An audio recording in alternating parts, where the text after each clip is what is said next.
Bonjour tout le monde. Bienvenue au PFF College Football Podcast. I'm your host, Seth Galina. And another fun episode this week. Got to talk to College Football Hall of Famer and, host, analyst, whatever you want to call it, on College Gameday, David Pollack. And so something I didn't know about David before, we've been texting actually for a few weeks trying to get him on the pod. He is a serious tape grinder. This guy will text me. I'm like acting cool now because David Pollack texts me, but like he'll text me at like 2 a.m. Be like, "Yo, did you see Rutgers? Offense. Like, what do you think about Rutgers offense?" I'm like, dude, it is too late to be talking about Rutgers football. But yeah, it's great. He is a true tape grinder, and his work. It shows up in his work, and it shows up in the conversation that we had because. You can't know that much about college football unless you're around it. And he gets to talk to coaches and you watch, like, you put those together and you get a real solid college football mind. So we'll get to that interview in a second. All right, I'm joined now by former Georgia Bulldog, 3-time All-American, 3-time SEC, first-team SEC, 2-time SEC Player of the Year, College Football Hall of Famer, and analyst, host of College Gameday. David, welcome to the PFF College Football Podcast. You nailed it, Seth. You nailed it all. So you're good to go. Thanks for having me, brother. Yeah, my resume is not as long as that. But I'll tell the world right now that I did win Quarterback of the Year in my flag football league this past season. So boom! Did y'all win a championship or what? We were in the semifinals and then everything got locked down again. So you're a regular season savant and you suck in the playoffs is what you're saying.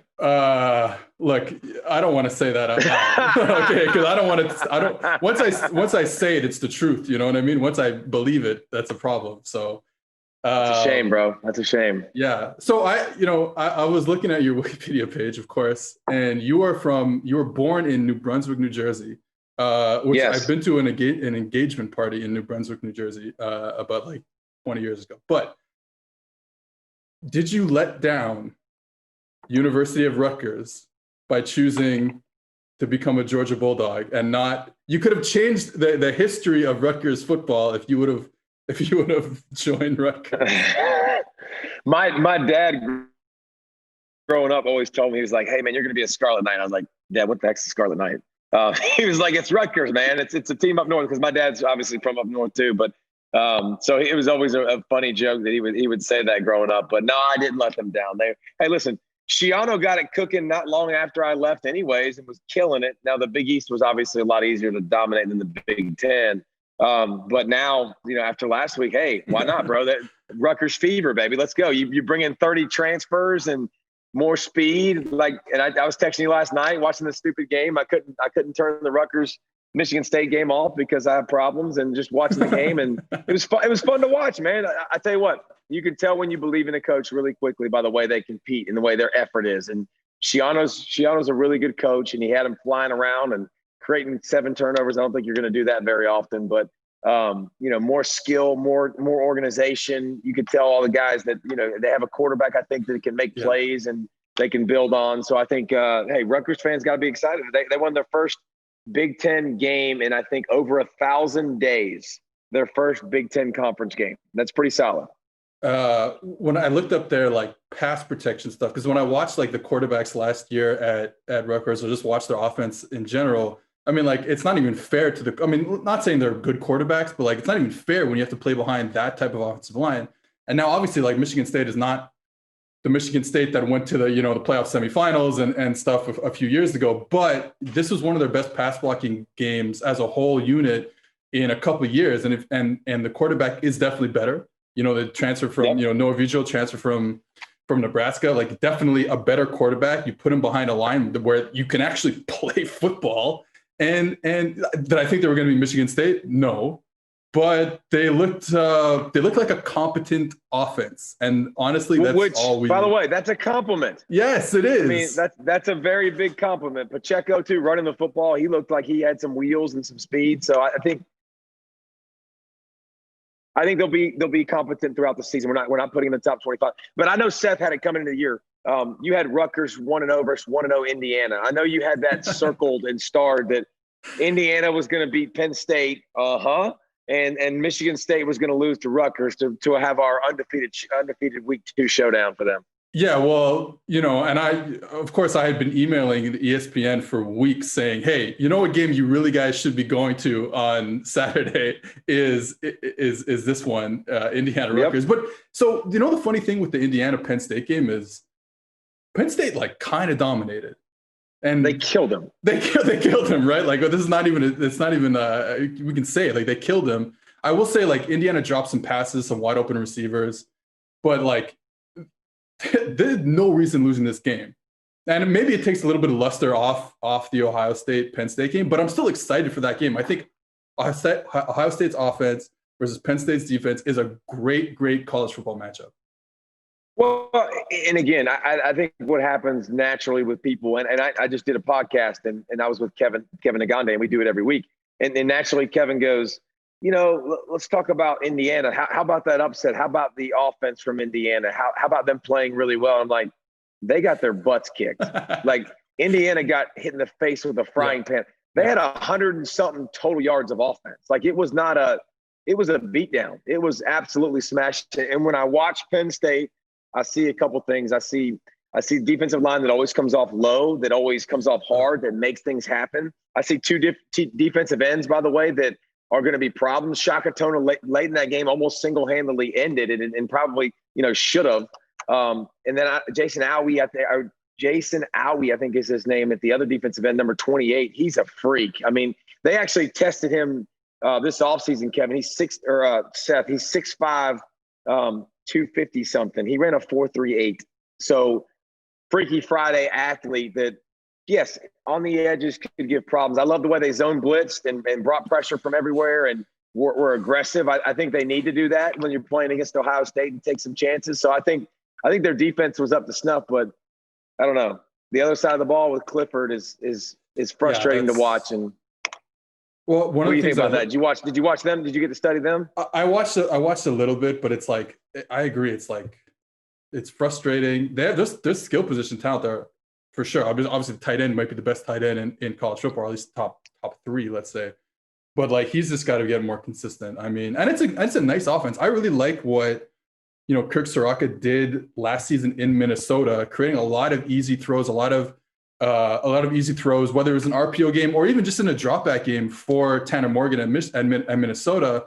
So I like what he can do, and Clifford just got to play better. One of the things you talk about, the zone blitz, they had the most. I looked this up in the offseason, but Brent Pry, the defensive coordinator for Penn State, is the most zone blitz guy in college football. I mean, the most. It was something like the most blitzes of 5+ people plus zone behind it that I looked up with our PFF stats, and that's you talked about it, the D line, they move.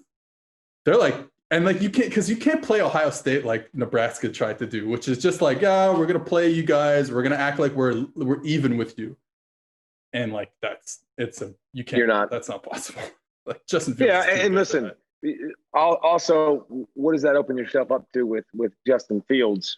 He's obviously going to break tackles, and he's just so big and strong. And they got caught. I mean, they got caught near the goal line too. They gave up a touchdown on the zone blitz because they were trying to show and they were at a gap, and they gave up a run to the right side and gave up a touchdown against Indiana. So you can also give up big plays. It can be feast or famine, but can the Penn State secondary hold up against Ohio State wide receivers? That'll be very interesting, because I'll tell you this, last year watching their tape in the back end, I was like, this secondary cannot cover. It's a bad deal.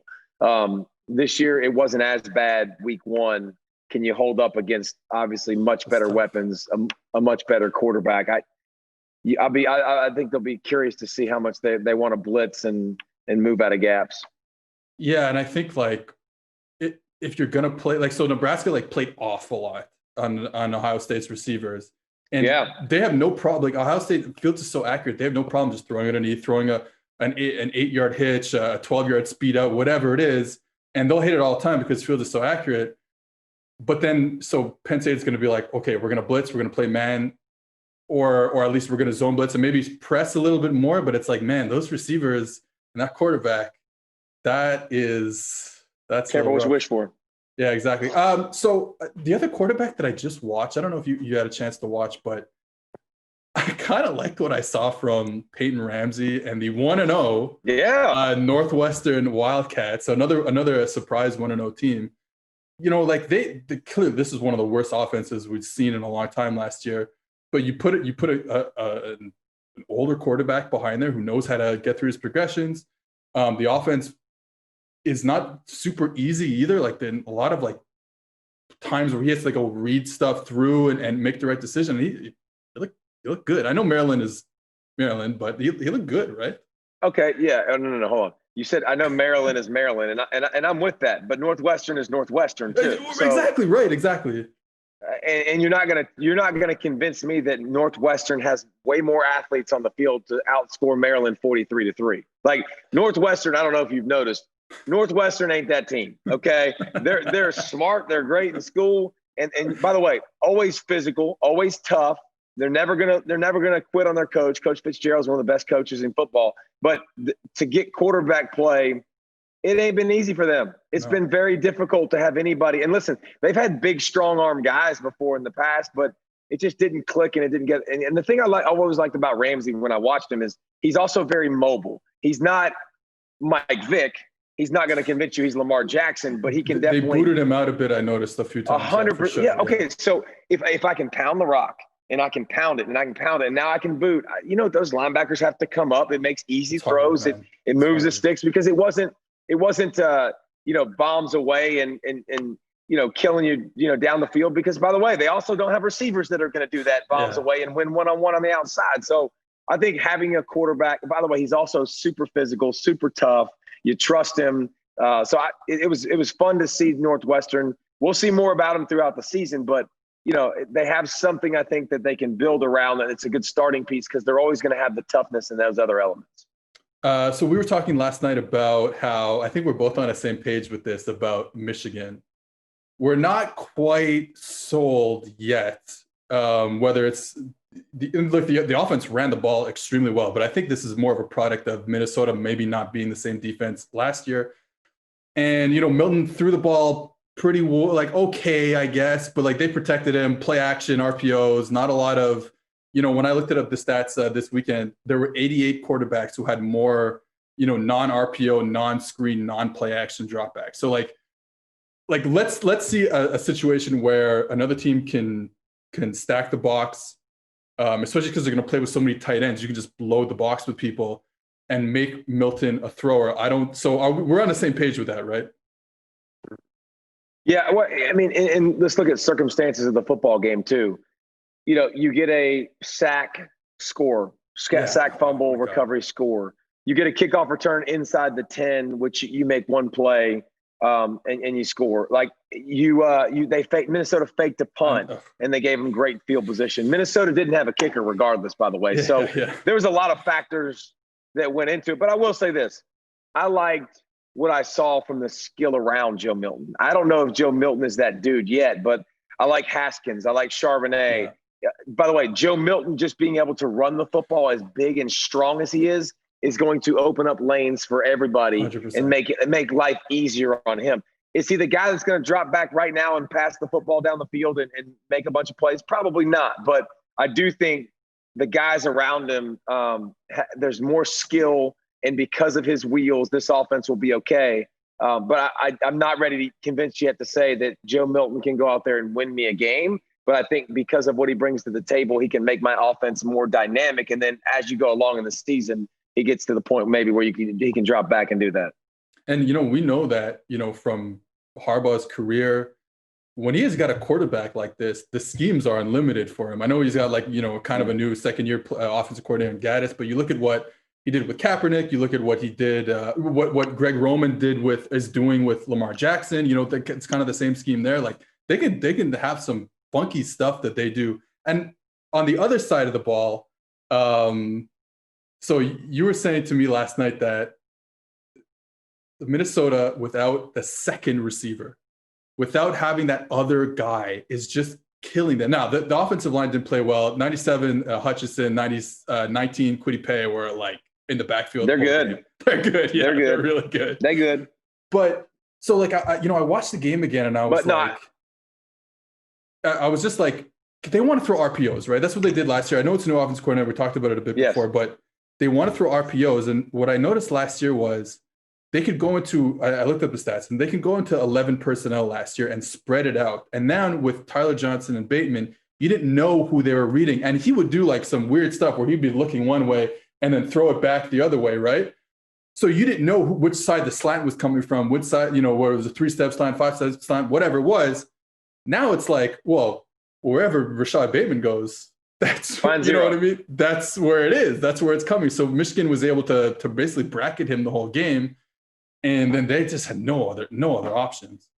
Well, and Bateman most of the time last year played outside and really did a great job, hitting home runs, deep balls. Yeah. And now he's playing mostly inside because they need him to. So I think it's, there's going to have to be other weapons that step up. But, he had 9 catches and the next closest guy, I think, had 4. Yeah. And then beyond that, like it was 1. It was 2 and 1. So it was, they're going to have to find weapons and they're going to have to run the football, really effectively if they're going to want to play action. And Michigan's not a team defensively. They're always tough. They're always physical. They're going to make you earn it. So I think that, it's not the end of the world for Minnesota. I still trust PJ Fleck. I still trust Tanner Morgan and Rashad Bateman and Abram, however they say it. And I trust those guys, but I think it's going to be a work in progress in finding who else can develop and make plays on that wide receiving core and who we can trust. And the scheme's different too, obviously, because you do lose your coordinator who goes to Penn State, who you talked about. Yeah, and it's like there's good, like Rashad Bateman is excellent. Like it's not taking anything away from, like you said, he had 9 catches. Like he played well, but like they need to find something for the offense to play better rather than just one player. So last Friday night, we saw one of the cleanest quarterback performances we've seen with Graham Mertz getting the start. Jack Cohen was injured. I was like in love with Jack Cohen this offseason because I've said this before, but the offense they run there is not easy. Like this is like and what I've heard from what Paul Chris does, it's a very like week to week game plan thing. So you're coming in with new concepts every week, and you got to be a little cerebral at the quarterback position. I thought Jack Cohen going into another year there would have been great. That's not happening. Graham Mertz comes in. He looks unbelievable. And now we're not going to see him for 3 weeks. He did okay. But like, no, go ahead. Go ahead. Well, I was just going to say like, I thought Wisconsin, okay, after this, like, look, Illinois, it was a rough go at it on defense, but they're Illinois. Yeah. But I thought, okay, well, if they have this real quarterback, then the sky's the limit for this Wisconsin team. Now you could get a loss in there, and then within the next 3 games, and everything's up in the air. I think they could get a loss this week. Yeah. Listen, because it's not you're out Cone, you're out Mertz, you're out your other backup. You're like Georgia. You're on your 4th quarterback already, and his name's Danny Vandenboom, by the way, is the guy who's playing quarterback. And just if I can give you some details on Vandenboom that you'll like. One, you'll love this. 28-0 as a starter in high school. Okay. Never lost a game. Won 2 state championships, which is pretty cool. So at least he's been in big games, big atmospheres. It means something. The other thing I'll say is he had a quote about himself, and it was giving a scouting report. I don't know that I've ever heard this before. He said, "One of my weaknesses are my feet, and then maybe my arm strength." Like that's not me saying that, by the way, about Vandenboom. That was himself saying it about himself. And another thing too, if you want to look at this Wisconsin offense, there's no Jonathan Taylor, but there's also no Quentin Cephas. I think there's way less skill around. Are they going to hit each other 100%? Are they going to hit you in the mouth 100%? Are they going to be physical? Yes, but it's going to be very interesting to watch. I don't think they're as good at the running back spot, at the wide receiver spot. So, you're going to ask, now Vandenboom to do a lot, which you felt better about Mertz doing it. I don't know how good you feel about a guy. By the way, he ain't been getting reps, man. This dude ain't been getting reps. He's been buried on the depth chart. He's been there for 3 years, never played a snap, 3 or 4 years, never played a snap. Like I played 3 snaps, I think. I mean, it's a tough situation now for Wisconsin to be in. Would you say that Who's the better quarterback, me or Danny Vandenboom? Vandenboom for okay, sure. It's still him. Okay, It's definitely Vandenboom. I wanted to test my luck there. You can't even win the semifinal of a flag football game. He at least won 2 state titles, Seth. Come on. Yeah. Okay. All right. You're right there. Okay. You talk about like physicality and stuff and punching people in the mouth. Talked about it with just now with Wisconsin. I want to go to the SEC for a bit. There's like one good defense in the SEC that we know for sure. That's it. And it's Georgia. And I don't think I'm a quarterback guy, right? I coached quarterbacks for 10 years. Coached defense for 1 year, but really I'm a quarterback guy. Didn't like that. We don't like defense. Forget that crap. Yeah. Yeah, exactly. So like, and obviously I'm a flag football guy. So like, I just want to throw it around the yard. I want to see everyone throw it around the yard. Got to take away the big hits and stuff like that. But then I watched Georgia and I'm like, I get so excited to watch a team be so physical. And I wanted to get your opinion on this. So like what I noticed was how physical they were against Alabama a couple of weeks ago. The defensive ends, when there was a trap coming to them, a kick out block, like it's a hammer. It's a lower the shoulder and hammer. There's a lot of people across the country that spill. Oh yeah. Oh yeah. I mean, Larry, them boys are just like, and they take a gap that usually is a foot wide, 2 foot wide, 2 yards wide, and they say, "Nah, bro, that thing ain't coming through here." It's incredible. They're just like that particular thing, and that's how they shut down like Alabama's counter game was like that. Like you said, that gap would, if you're gonna what's called like boxing, right? If you're gonna box the puller, the offense is expecting, okay, that's great. We're gonna run it right inside there because we have a lane now. And they're, like you said, they're shutting down that gap by just being so physical, and it just made me so excited. But so like you obviously played defensive end for many years, obviously. I have 2 questions about that. So one is like what are the reads like so when you don't feel someone block you right away, the tackle is going the opposite way. Now there's 2 things that really can happen. Either you're getting optioned, or like we're talking about that guy, that big dude from the other side of the field is coming to crack you, right? On the kick out block on the trap. Like, how does the reads go into it for a defensive end in terms of knowing the difference and being able to see it quickly and make the correct call? Well, the first thing is, as soon as the tackle block's down, the first thing I have to do is stay square. I can't run up field. A lot of people run up field and the ball goes right underneath them, and it drives you nuts as a coach, as a player. It just makes no sense. So as soon as that tackle blocks down, I'm looking down the line of scrimmage to see if there's somebody coming to pull and to kick me out. And with them, obviously, they ain't small human beings, so you can see them. You set it down, but there is no responsibility for you to chase. You don't have chasing. Your job is to stay home. So when you see somebody coming to you, if you are the spill defender, you go spill that puppy and you inside shoulder and you rip it inside. If you're the force defender, you take it from the outside in and try to corral him, but your backer needs to know what that is. So I think it's eye discipline, but then it's the willingness, like Larry, who's 13, who will do that for Georgia. He's 225, 230 going against 330, and the willingness to throw your shoulder in there and be like, no, I'm not scared, and I'm physical. It's just a big deal. So you can tell Georgia's got a chip. They got some nastiness, and listen, they're a great defense. That being said, Bama put up 40. Like it just shows you that you can be a great defense nowadays. If you can't score 40, you don't win championships. You just have to be able to have the ability to create explosive plays because, and listen, Waddle's gone now, but when you can stack receivers together and not let them get jammed, and when you have rules that allow linemen to block down the field 75 yards. I'm not surprised you brought up all the RPOs that are going on in college football right now. I mean, all the cheating. And by the way, defense is about juice. Defense is about energy and effort. You've taken the crowd out of the game now. Like the energy I'm watching in college football, it's as lazy as I've ever seen football. Like defensive effort is just way down the toilet, and it pisses me off to watch it. But yeah, it's fun. It is fun. Like even a nerd like you that plays offense, that played the wrong side of the football, that you can see that it's fun and it's entertaining to watch defense. My 1 year coaching defense at the university level, I was like, oh, okay, yeah. I kind of to switch over a bit. Okay, the other thing I want to ask you about like playing defensive end and stuff. So when you were coming out, like when you played in the 2000s, early 2000s, it was, if I'm not mistaken, you guys played like a one gap type of four down defense. Yeah, 4-3, yeah. Yeah, so now you're seeing we're kind of switching back into like a 3-4 type of world where you have this like tight front where you're getting three defensive players within both tackles, so like packed inside. And a lot of teams are really running with one edge guy.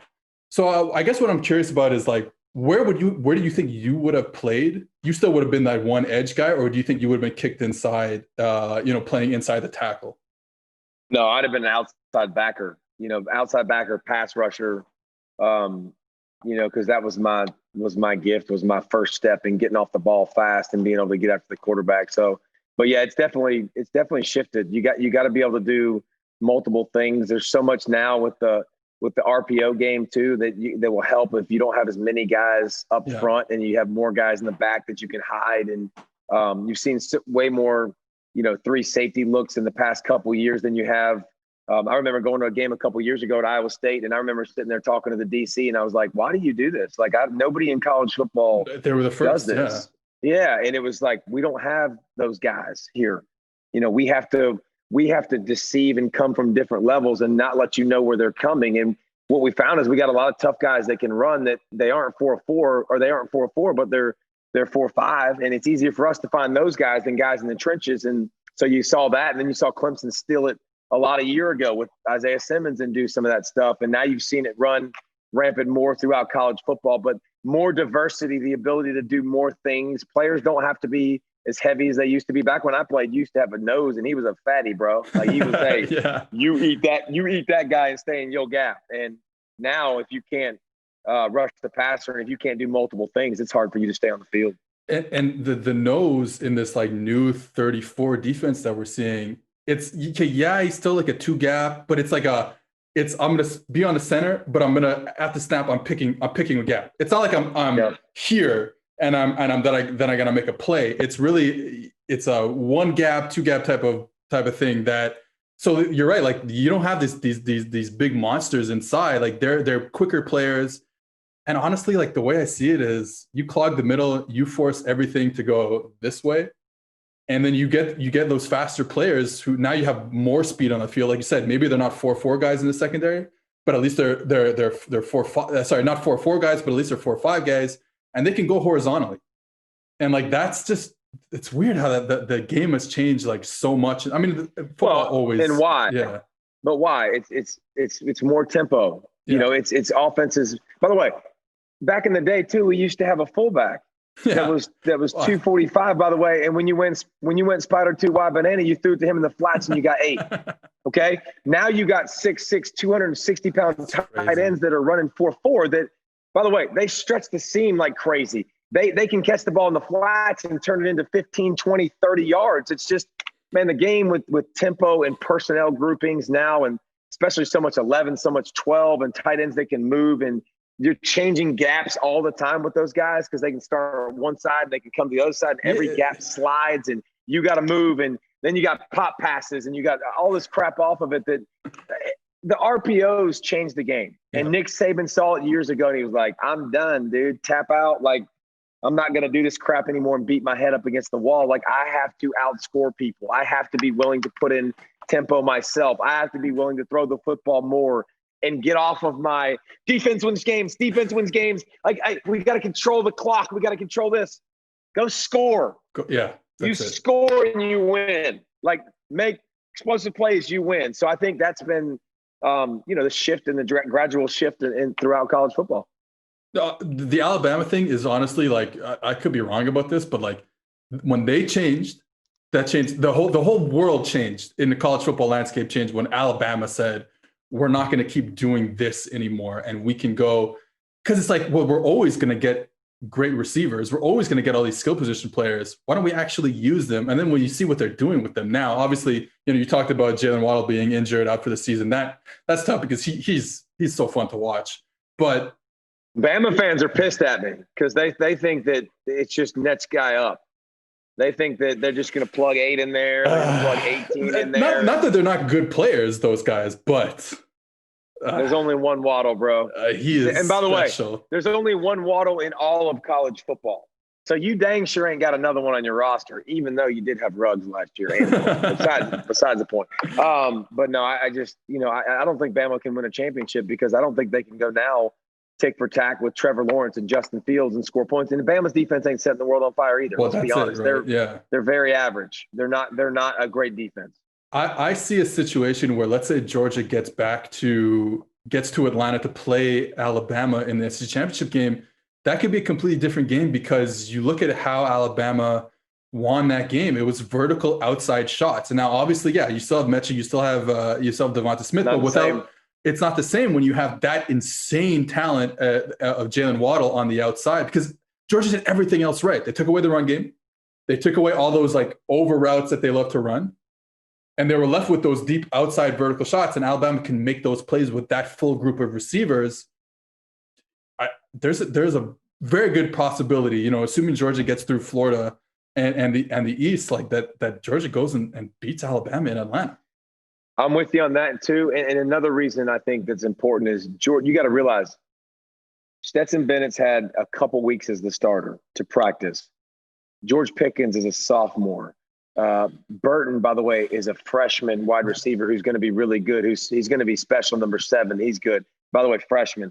McKitty, new guy. Washington, new guy. 3 offensive linemen, new guys. Yeah. Monken, new guy. Like a lot of things right now, they can't go in there and go, we're going to unload the kitchen sink. They don't have the kitchen sink, bro. Right now, you just got the microwave and the oven. We ain't got the burners yet, all right? We ain't got the hibachi grill. And so we hadn't gotten to that point yet in our economic freedom that we could buy that stuff. So I think they'll get to that point, and they'll be able to expand it more. And then you take off Waddle, obviously. It's just a huge blow. And especially Georgia, who plays so much man, but why did Waddle score on the 90-yard touchdown run or catch?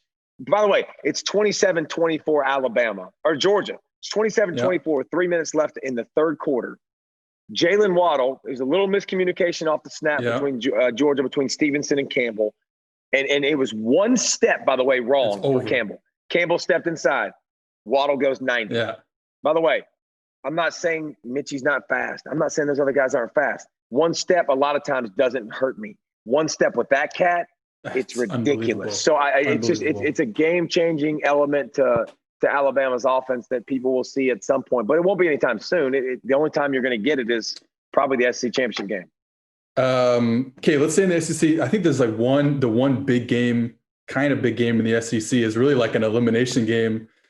These two teams might already be eliminated from any type of major bowl game or anything like that. But LSU plays Auburn this week, and yes, they're both eliminated, by the way. Yeah, okay. I was holding on to some hope for LSU, but I don't think that's happening anymore.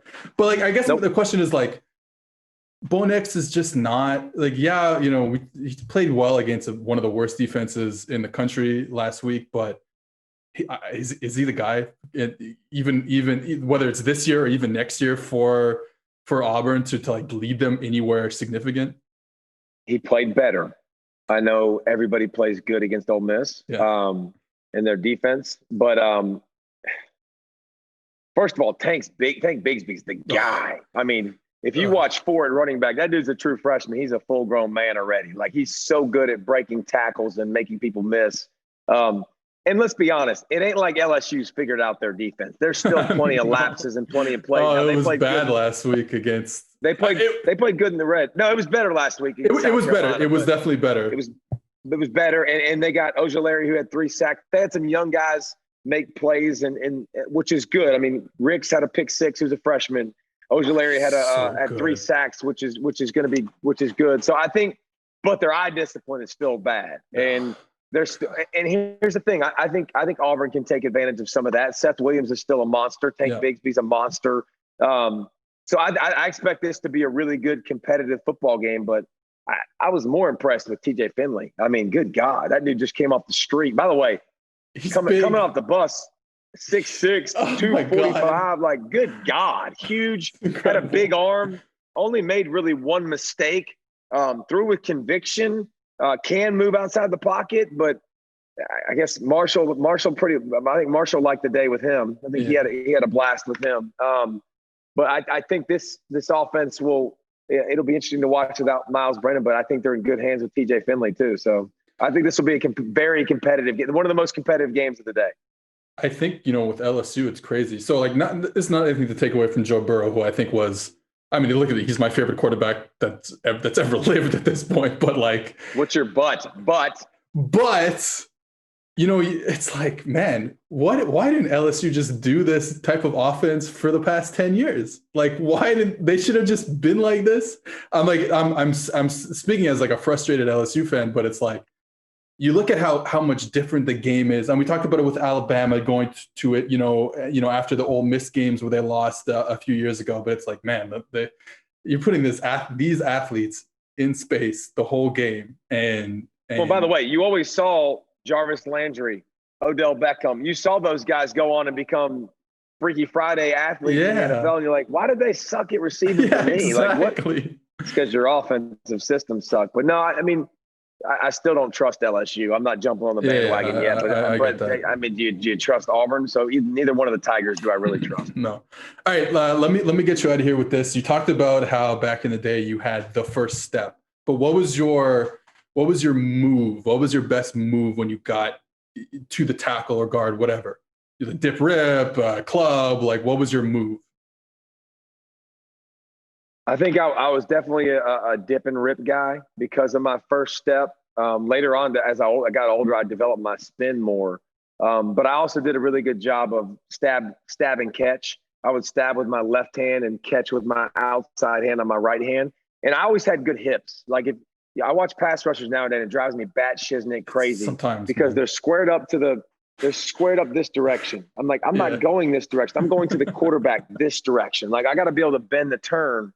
And I did a really good job of flipping my hips while using my hands. I was definitely speed. And then once you get speed to power, speed to spin. And, I love being a fat guy in the trenches, baby. It was a lot of fun. So I watched Penei Sewell this offseason just to get a feel of, so clearly a top 5 pick, clearly going to be the number 1 tackle off the board, whether he plays or not this year or not. But one of the things I noticed is man, those edge rushers in the Pac-12, it's like, yeah, I'm just going to run at the tackle. Here's the best tackle that's in the league, and I'm going to run at you, and I'm going to go like this, and then that's the play. And it's crazy. I'm going to run right down the middle of you. Let's run right down the middle of you. Key to pass rush, ladies and gentlemen, if anybody cares out there, you work half of a man. You don't go down the middle of the person. Work half of a man. Now, it's always like this. Kyron Thibodeau, though, that freshman they got, he don't do that. He's going to be Freaky Friday, next level. He'll lead the Pac-12 in sacks. Well, he can lead the Pac-12 because they're only going to play 7 games, but he'll lead the league in sacks for the next 2 years at least. Hey, now I have another question about pass rushing. But so one of the things that again in this 1 year that I coached defense, we would talk about it a lot is having a plan when you go out there. And I think something that I think makes sense to me at least is you have this plan and you're saying, okay, I like this move. This is my move. Or this is the move I like against this tackle or whatever. But then there's that the good ones are able to, yes, if plan A doesn't work, I can move into plan B and still get a pass rush. So what was the mentality of having a plan for you playing that position? First of all, I'm going to win with speed. I'm going to win getting off the rock. I'm going to beat plan A. You got to win with speed. So if that shoulder starts to come to, and then you start now. So, okay, I'm looking at the shoulder. Sorry, I'm moving around all the place, but I'm looking at the shoulder, the outside shoulder of the tackle. When that shoulder starts to come to me, if it doesn't come to me fast, I'm going to get the edge and I'm going to rip it really quickly. If that shoulder comes to me really fast, now it's a counter. Yeah. Everybody needs a great move and a counter off of that move. Whatever your move is, you need to have both. You can't just have one great pass rush move and expect to be great because they're going to play that. So if I'm phenomenal at doing this, I got to be ready for, okay, now if I'm going to beat you with speed, now it's speed to power. What does that mean? Now I'm going to my spot and getting that tackle to kick back. And now I go full force right down the middle of them and power them all the way back to the tackle while using my hand. So I think the great ones have a great move and a great counter off of that. And then the great ones too have a great motor. If you want to go get the quarterback, it's not always the first move, the second move. Sometimes the quarterback holds the ball and you just keep fighting and you get back there. And that's, when you're really next level and you're going to be one of the best. Okay, now I'm going down a little bit of a rabbit hole, but something that I've noticed in terms of like defensive linemen, especially defensive interior guys, and I believe this is the kind of like Aaron Donald-ification of America's youth. But like these guys want to be like, they all want to be Aaron Donald because he's the role model, right? For the interior players, for three techs, he's the role model. He is the best. He might be the best of all time, whatever.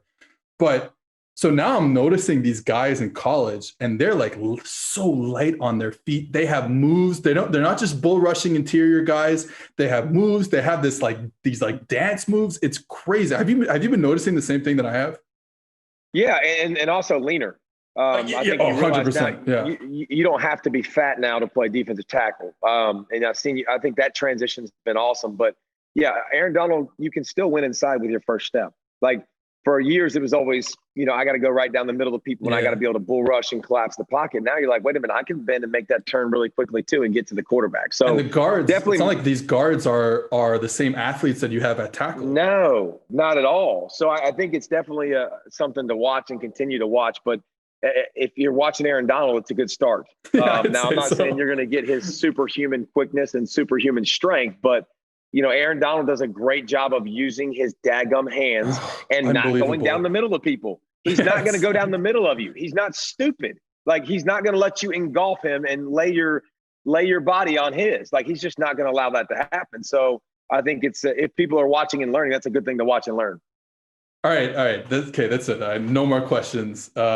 This was a great conversation, David. Have to have you back on at some point. And you guys, so you can find David, of course, College Game Day Saturday mornings, and the college football podcast on ESPN with Kurt Herbstreit and Kevin Nagani. And look, it's David Pollack. You guys can find him on ESPN whenever you click on ESPN. Thanks, David. Thanks, Seth.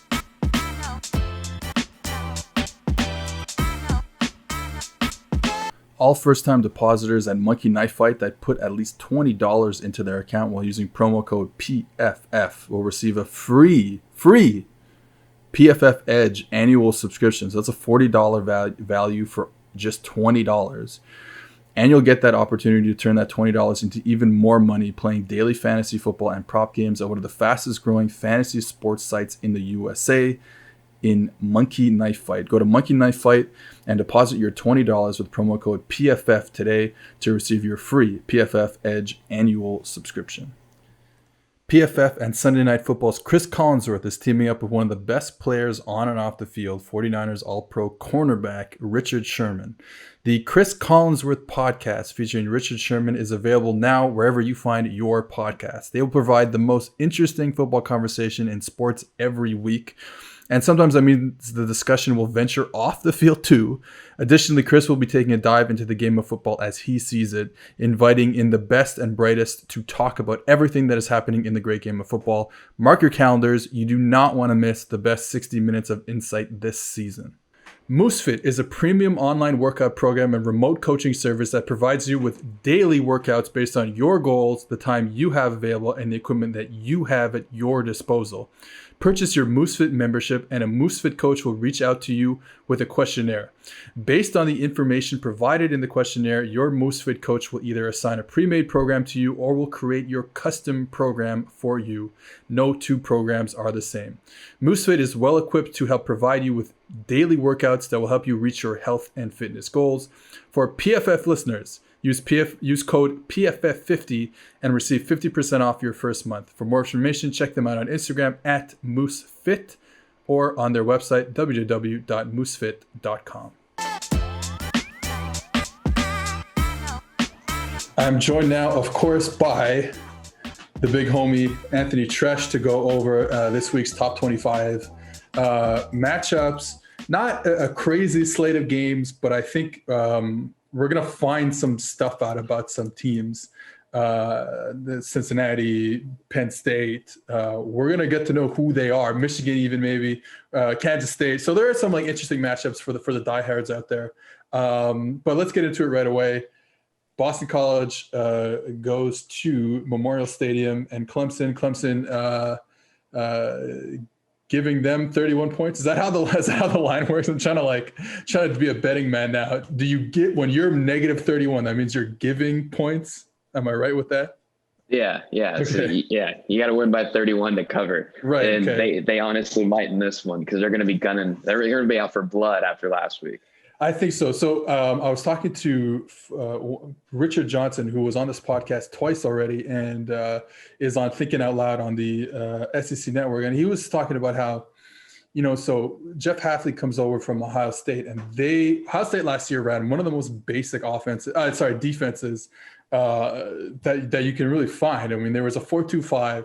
They played with one high safety. They didn't rotate. They didn't like show too high and then disguise. They just played one high safety. They played cover 1. They played cover 3. That was it. Like that was it. And Boston College is doing the same thing. And Rich's point was Clemson does not have like the absolute studs on the outside like they used to.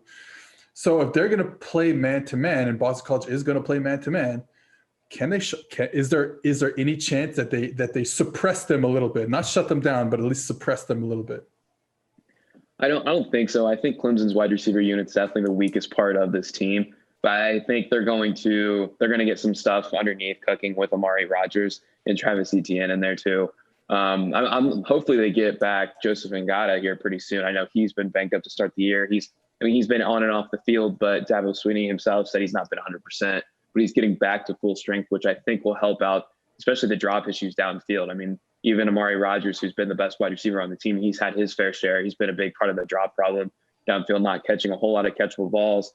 And then Trevor Lawrence, he's kind of been, I don't want to say he's been bad the last few games. He's played great against Georgia Tech, but 2 of the last 3 games, he's had some turnover-worthy plays sprinkled in there that kind of reminded us of that early start of last season, but still, he's produced an elite grade through his first 6 games of the year. The last 2 years, through his first 6 games, he didn't even reach 78, if I recall correctly, and now he's at 91, somewhere around that area. So he's still playing off to a way better start than he's ever had before. And I think we're going to continue to see it. I think they're going to find a way to win on this one by a lot. I have so many thoughts on Trevor Lawrence, and I'm so afraid to say them because they're not exactly what people think. I just think there's more issues with Trevor Lawrence in terms of his production than meets the eye. Now, traits wise, physical talent, A+. So, and that'll probably win out at the next level anyway. So let's get on to the next one. Georgia goes to Kroger Field in Lexington, Kentucky to take on the Kentucky Wildcats. Georgia's laying 14.5 on the road. Kentucky, I thought Kentucky was going to had a chance to be something this season because I really like what they were doing on defense. They control the line of scrimmage on offense. They just can't get anything going in the passing game. And, lost to Missouri last week, only scored 10 points. I don't see it against Georgia. Do you? Not at all. And even if Terry Wilson's in or not, I know he has been practicing lately. So as we're recording this, it's unknown what his status is for Saturday. But he's notoriously bad under pressure. Like pressure, data, that's kind of one of those things that's volatile. But if you see a quarterback that's consistently bad at it, that means he is very, very bad under pressure. And that is a problem. And he's bad under pressure. And this Georgia pass rush is going to be a huge problem for him. Even though they have Darian Kennard and Landon Young, 2 of the best tackles in the SEC, I think Kirby Smart's going to get to Terry Wilson if he's playing, and it's going to get ugly real quick. If he's not playing, it's still probably going to be ugly real quick. It's definitely going to be we were talking about the other day, offense wins championships, but that's kind of, if you don't have an elite offense, then defense can win you the ball games. But when you go up against an Alabama or a Clemson, it's offenses, go toe to toe there. But I think it's Georgia defense that's they're going to put the clamps on, and that's going to help them win. Okay, the biggest Group of 5 game this week: Memphis going to your hometown, Cincinnati, Ohio. Memphis is getting 7 points in Cincinnati. 4-0 Cincinnati, 3-1 Memphis. We thought I thought that SMU, even with the injury to Reggie Roberson, was just going to score plenty on Cincinnati, and that is absolutely not what happened. Cincinnati came out and absolutely dominated SMU. Are they going to dominate Memphis this week? I don't know. I'm kind of intrigued by this one. I would not be surprised if they did, but I would not be surprised if they lost this one either. It's going to be. I kind of see. Part of me is leaning towards with Cincinnati's defense again. I like Brady White and I like this Memphis offense, but I think the Cincinnati defense is a little bit better, and that offense isn't that Alabama or Clemson that we were talking about earlier. So I think it's going to be Cincinnati's defense that's going to help get them the win. But if they really want to put their name in the playoff conversation, they're going to have to win pretty handedly in this one. And they're going to have to do the same against UCF. They did it against SMU. They're going to have to continue that trend to really get, solidify themselves as a legit team that can claim that fourth spot. Okay, big rivalry game, Michigan State at Michigan. Michigan State's getting 24.5 points in the Big House. Michigan State looked awful. Nothing else to say about that. They're just not a good team anymore. They weren't a good team last year, and Brian Lewerke was actually an average, at least, college quarterback. Now you got Rocky Lombardi, who does not look like an average college football quarterback. They go to Michigan, where dominated Minnesota, especially through the ground, on the ground. Joe Milton was, we talked about this a little bit with David Pollack just before, but they protected Milton. They didn't do a lot with him. And when you can run the ball like that, there's no problems. So we're not really sold on Michigan. But with that said, I mean, they're gonna win, right? Yeah, they're gonna win by a lot in this one. And I've been asked a few times, just what's your take with Joe Milton? Is he gonna be the next star? And you said it's best. They protect him. There's a lot of scheme throws in there. We didn't really get to see any true drop back situations. But I mean, he did good in that. He executed the role well. Yeah. But I think it was. That blowout win was more about how bad Minnesota's offense was, because Tanner Morgan was atrocious that game. Yeah. It was bad all the way around. Rashad Bateman was the only good thing about Minnesota that day. And so I think Michigan is going to win in this one because Michigan State is really, really bad. I like Drew Breesley. That's one positive for any Sparty fans out there. The edge rusher, I think he's going to be a big breakout guy this year. But at the end of the day, I think Michigan's going to win by probably around that point total. It's probably going to be a slaughter.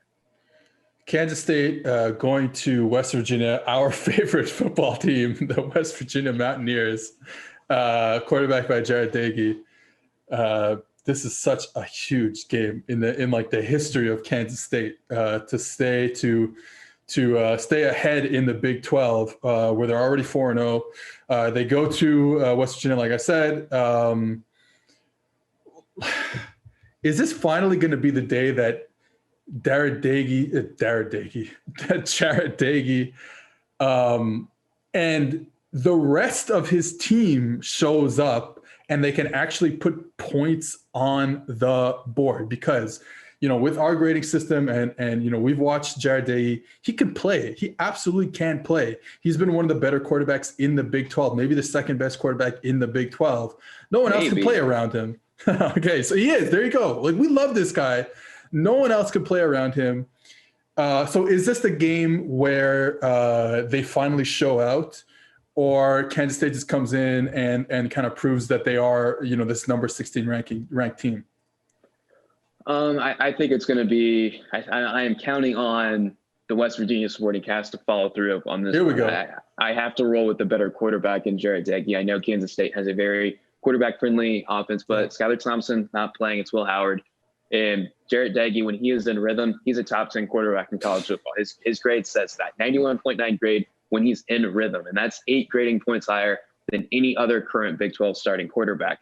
So I have to pick the better quarterback here, but I do that with a lot of caution just because I've seen this West Virginia team outside of Jared Dagey really let down. But I have to pick the better quarterback always. Okay, Coastal Carolina. Coastal Carolina might be my favorite G5 team right now. They go to Atlanta to play Georgia State. Coastal Carolina undefeated, and like they're not going to crash the playoff party, but I'm excited to see them kind of go play. And what we do know at the time of recording, we're still not sure if quarterback Grayson McCall will play.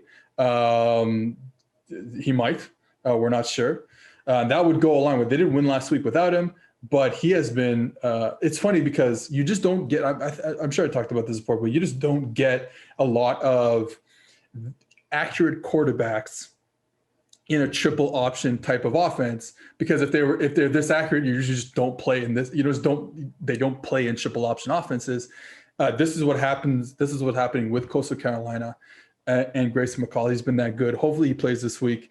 You see them continuing this streak here? Well, I mean, they're only favored by 2.5 points to Georgia State. So I think that says a lot about what everyone else thinks of Coastal Carolina. And I'm going to have to side with the other experts in this one. I'm not as high on Coastal Carolina as you. I mean, they're optimistic McCall will play, but yeah.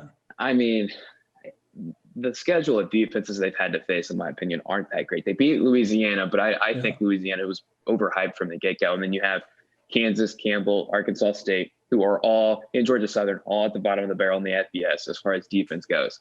They just really haven't played. I think they're going to win. I think they're going to win this one. I think they're going to win up until App State. I think App State's going to beat them by a lot. Yeah.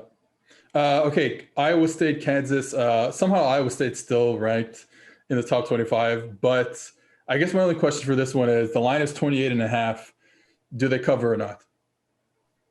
I mean, if they don't, I've already kind of like thrown Brock Purdy out of my view right here. I haven't completely closed the door on him. Like, he's outside of my door. He's on the doorstep right now, and the door's in my hand. I'm ready to close it if he sucks in this one, because Kansas great metaphor, great visual for our listeners there. Yeah, exactly. That's what this whole game is. If Brock Purdy does not play good, I'm shutting the door on him. I'm not looking at him again. Yeah. But he has to win by this many points, because Kansas has been bad in every single facet. I mean, their defense should really shut him out, because Jalen Daniels, their starting quarterback, a true freshman, started when he was 17 years old earlier this season. I think he actually turned 18 this week. He has not been good. He still has a long ways to go. It's impressive you're starting that young at a Power 5 program with an asterisk, Power 5, but yeah, he still has some ways to go. Okay, speaking of, you're talking about Purdy, speaking of quarterbacks who we need to see improvement from, Ian Book and Notre Dame, they go to Atlanta to play Georgia Tech. I am completely off the Georgia Tech bandwagon, at least for this season. They're going to win. Notre Dame's, I shouldn't say that, because, we've seen some good play out of Georgia Tech this year. But the main thing is, Ian Book, to me, has to look good this week, has to actually play good this week because of who they have coming up the week after, and that's Clemson. So,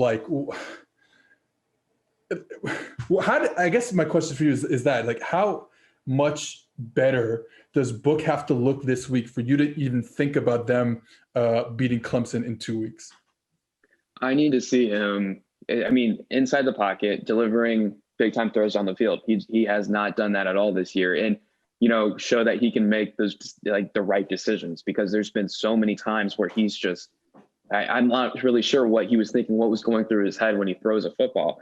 Just because, there's been a few dropped picks this year. There's no doubt about it. We saw that last week against Pitt, and even though they blew him out, he had multiple turnover-worthy throws. And then really the offensive success was defined by everybody around him, not, Ian Book himself. He's a great athlete. He's mobile, but we have to see him stay inside the pocket, deliver throws down the football field. And I'm worried about this Clemson defense when they face him here in a couple of weeks. He, like you said, he really kind of has to show that he can do it in this game, because it's just one of the easier defenses he's going to face. Yeah. Okay, the battle for Big Ten supremacy. Indiana goes to Piscataway, New Jersey, to play against Rutgers. Both teams want to know. Yeah, it's something else we talked about with David Pollack before, but it's Indiana was beaten up against Penn State, and there was just one of those games where, hey, look, they got the win, no problem. They absolutely got the win, but you see the total yardage difference is just crazy different. Are we going to see a 2-0 Rutgers team? I don't think so. I think Indiana's going to blow them out. Yeah. And I mean, like, I'm from Indiana. This isn't homerism here, but I think Michael Penix Jr. comes back and plays the way we saw him last year versus that first half. I mean, that final drive was the Michael Penix that I thought they would get. And I think that he kind of showed that. So I really do think, especially, I mean, the Rutgers pass rush looked pretty good last week, but I think that was more about Michigan State's offensive line just being kind of cheeks. So I think, Michael Penix will have more clean pockets, and he delivered some strikes under pressure last week. So I think this is the week the Indiana offense gets cooking. But also the Rutgers, how about that? I wasn't wrong. I was so wrong on Minnesota. I sat here and bad mouths, like, I don't know how Minnesota's not favored in this one. They made me look bad. Rutgers got me back on track. Noah Vedral, he's actually accurate. An accurate quarterback they haven't had in many moons. So I kind of do like this Rutgers team, but I don't think they're knocking off the Hoosiers. Okay, the another undefeated Big 12 team, Oklahoma State, they host Texas. Huge. This is like such a big game for Oklahoma State. The defense can play for sure, but can they get good quarterback play out of Spencer Sanders if he's going to be the starter? And, we thought he came back, he was healthy last week. They put him in. We've really liked what we've seen out of Illingsworth. So if Spencer plays, like, is that going to be enough? No, I mean, like, I know Spencer Sanders was hurt, and we were talking about this before, that you don't want to, have a guy lose his job because he got hurt. But I mean, in certain situations, you kind of have to. And I think with, Illingworth playing as good as he was, you have to, because, I mean, looking at his two starts, I know one of them was against Kansas. So you kind of have to take that with a grain of salt. But those would have been two of Spencer Sanders' three best games of his college career as far as passing grade goes. And even against Kansas last year, even against McNeese State last year, Spencer Sanders did not play at the level that Illingworth played. They need guys that can throw down the football field, hit those throws over 10 yards downfield. Spencer Sanders cannot do that. Illingworth showed he can do that. He went 13 of 20, 338 yards and 3 touchdowns and a 93.0 passing grade on those 10-plus yard throws. And Sanders, on the other hand, has a pass grade of 69.8. So there's a pretty stark difference in those. I know that the sample sizes are a lot different, but you have to feed the hot hand, and Illingworth is the hot hand. Spencer Sanders was okay last week, but I don't know. I don't understand why they kept him in here. Okay, let's go to the Mountain West. First time we're talking about the Mountain West this year. Boise State goes to Colorado playing against Air Force. What do you see? Honestly, to tell you the truth, I don't know much about either of these two teams. What do we like about either of them? Like, what's going to happen in this game? When I look at this game, my big takeaway is that, man, BYU has to be watching this one, and they really need Boise State. Yeah, just throttle them. Yeah. And we talk about BYU all the time, but that's what this year is. It's the BYU show, and they really need Boise State to throttle them so then they can come back and throttle them, and it makes them look better. I do like Jalen Walker, cornerback for Boise State. He's pretty sticky. But I do think there's a real chance they could. I'm not sure. What is the spread we have here? 14. 14. I would agree with that. I think Boise State wins by quite a bit. I like Khalil Shakir on offense. I like Jalen Walker on defense there for him. So I'm going to be watching this one for BYU's sake. I think they might be keeping an eye on it too, even though if you'd ask them, they would say they weren't. Of course. Mississippi State goes to Tuscaloosa to play Alabama. Blowout, right? Yeah, what's going on with Mississippi? Dude, we have players transferring, Tyrell Shavers. I mean, what's going on here? Yeah, you'd have to think that Tyrell Shavers, before facing his old team, he would want to play, but he wanted to get out. I don't know what's going on there, but Mississippi State, it's honestly incredible that who would have thought that after beating LSU, we'd be here. Players are walking out of practice, stuff like that. It's been bad, but Alabama. I don't think we're gonna.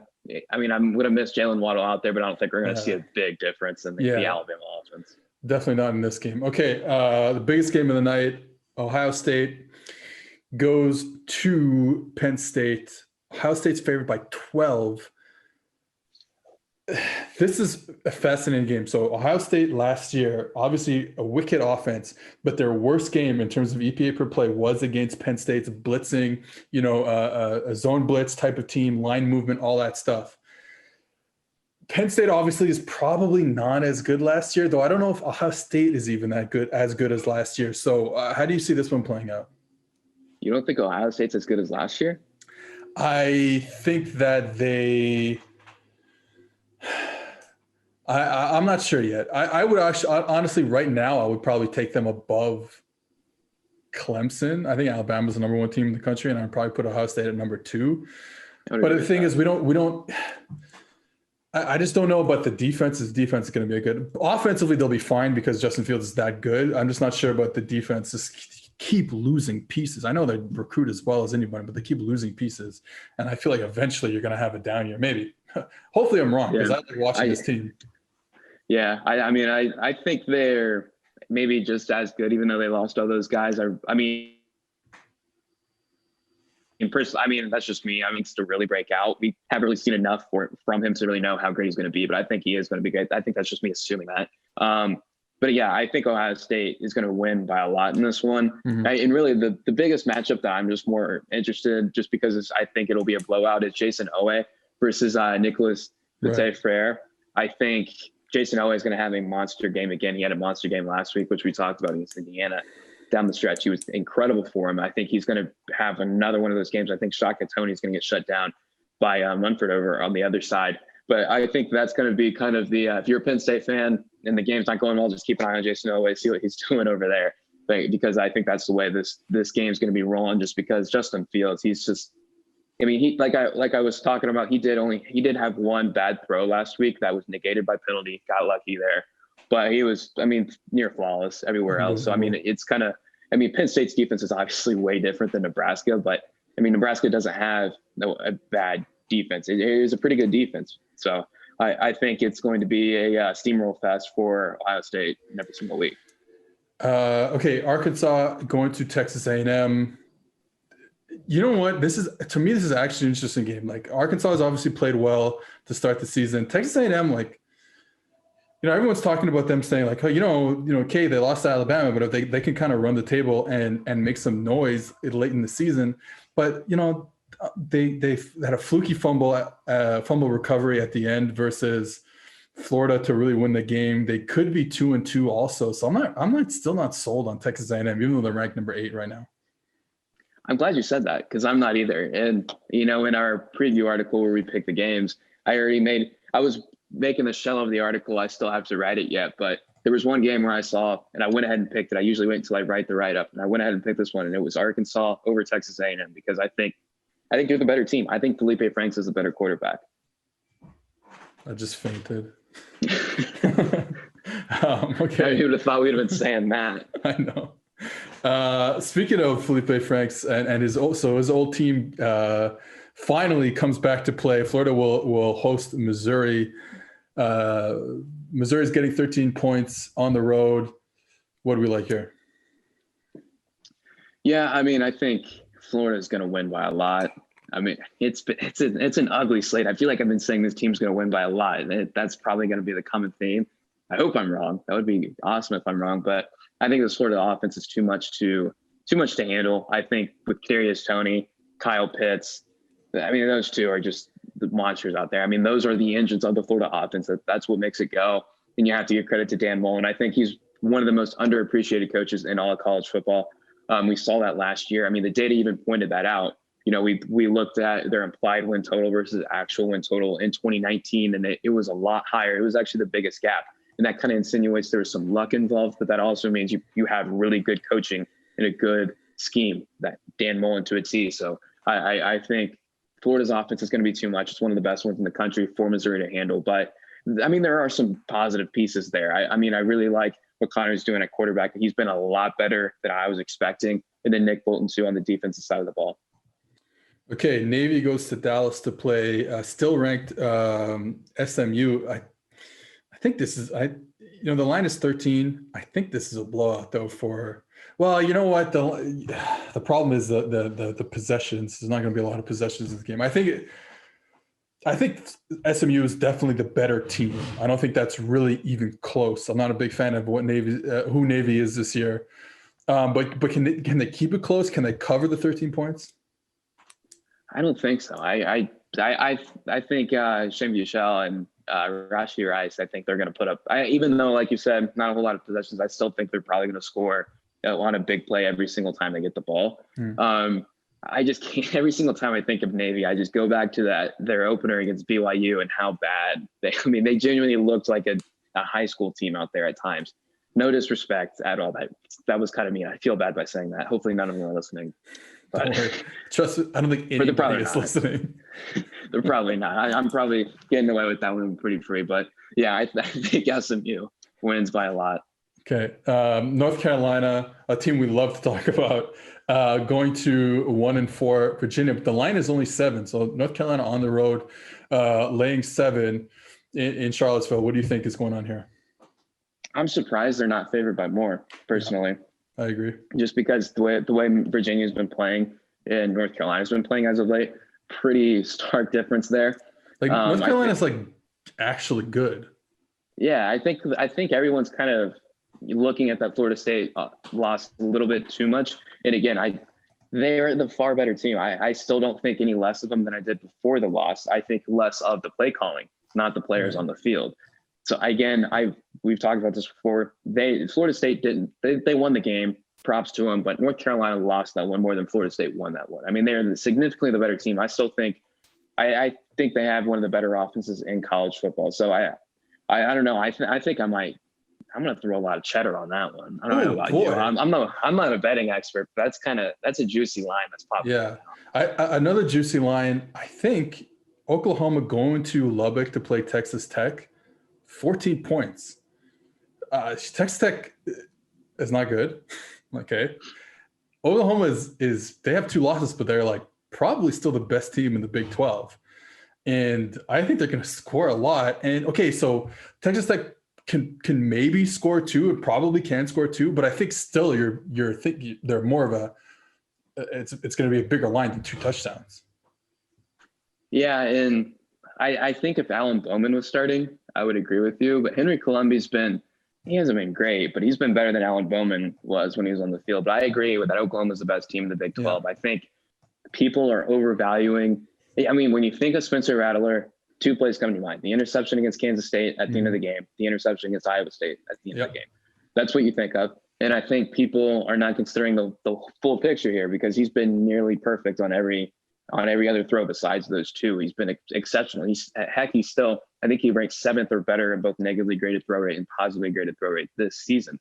So, I mean, that still speaks volumes. He's a top 5 quarterback in PFF grade this year. So I think Spencer Rattler, and I kind of do have an issue with how early he'll bail in some pockets. He'll get out of there way early, but he's been incredible throwing on the run. I mean, he's made few bad decisions when throwing on the run. One of the highest grades. Right now, he's on pace to break Baker Mayfield's record outside the pocket. Yeah, I think Oklahoma is the best team in the Big 12. It's going to be interesting just to see, whether or not Texas Tech can keep this one close.